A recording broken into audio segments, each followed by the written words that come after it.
Então, pessoal, vamos ver essa aula bem rapidinho. Hoje de manhã nós tivemos um problema com o Meet. Então, a professora vai explicar usando o próprio esquema que a professora mandou a foto pelo Leandro e acho que pela Júlia também mandei, tá? Então, o que eu ia explicar hoje na aula pelo Meet? Nós estamos revisando alguns conceitos importantes, né, de genética e de citologia, de núcleo, DNA, e hoje eu ia falar, e vou falar agora pela gravação, sobre divisão celular. Então, as células se dividem de duas maneiras, tá? Ou é por mitose ou é por meiose. Na mitose fica tudo igual, ou seja, flechinha aí, pode anotar aí no caderno. Não altera o número de cromossomos, tá? Não muda o número de cromossomos. Então, se é uma célula diploide, 2N, ela vai se dividir em duas células que também permanecem diploide, 2N. Então, as duas células filhas são iguais à célula mãe. Para que serve a mitose para os animais? Duas funções. Deixa eu ver. Aqui. Duas funções. Crescimento. Então, vocês estão em fase de crescimento, as células da pele, do osso, células da cartilagem estão se multiplicando por mitose. E também serve para regeneração. A gente tem morte celular todos os dias e é preciso repor algumas células, tá? Então a mitose é para isso. Já na meiose, meiose, o nome já diz, meio, é uma divisão celular um pouco mais complexa. Vai ter duas divisões, a meiose 1 e a meiose 2. E a meiose só ocorre em célula diploide. Então pode anotar aí, flechinha, apenas em célula diploide. A mitose tanto pode acontecer em célula haploide quanto em célula diploide. Revisando, o que é uma célula haploide e diploide? Haploide é uma célula que vai ter um genoma, vai ter metade do número de cromossomos. Então, por exemplo, gametas é uma célula haploide.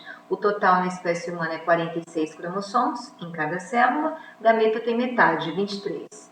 E uma célula diploide vem de dois, ela tem dois genomas, um genoma do pai e um genoma da mãe, no momento da fecundação, e na espécie humana, a célula diploide vai ter o total de cromossomos da espécie, ou seja, 46 cromossomos.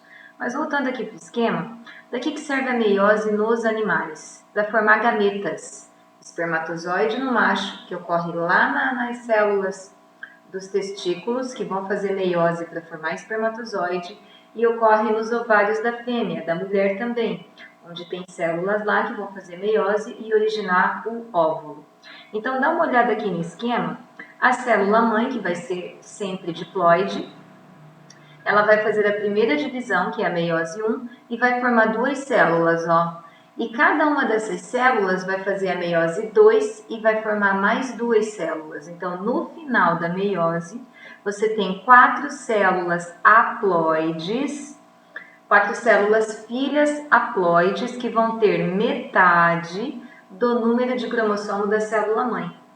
Por isso que os gametas têm metade do número de cromossomos, porque eles são formados por meiose. E uma coisa bem interessante na meiose é que nunca uma mulher e um homem produzem o mesmo gameta. Porque se fosse assim, os irmãos de mesmo pai e mesma mãe seriam idênticos. E não são, tá? Então o que acontece? Durante a meiose, tem uma etapa da meiose que os cromossomos trocam pedaços de DNA entre si. E é essa troca de DNA que traz variabilidade genética. Então você pode anotar aí na meiose, flechinha, enquanto ocorre a meiose, ocorre troca de pedaços de DNA e isso provoca variabilidade genética.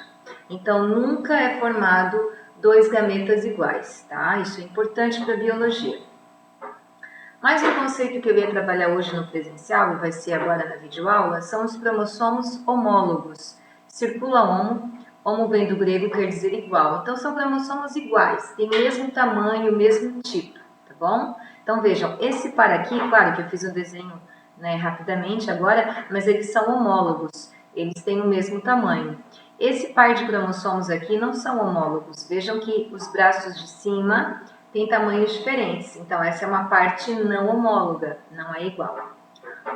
Outro conceito importante é o que vem a ser locus gênico ou loci no plural. Então, quando eu falo de um locus, é no singular, tá? Quando eu falo loci, é no plural. Isso porque deriva do latim, se não me engano, esse locus e loci.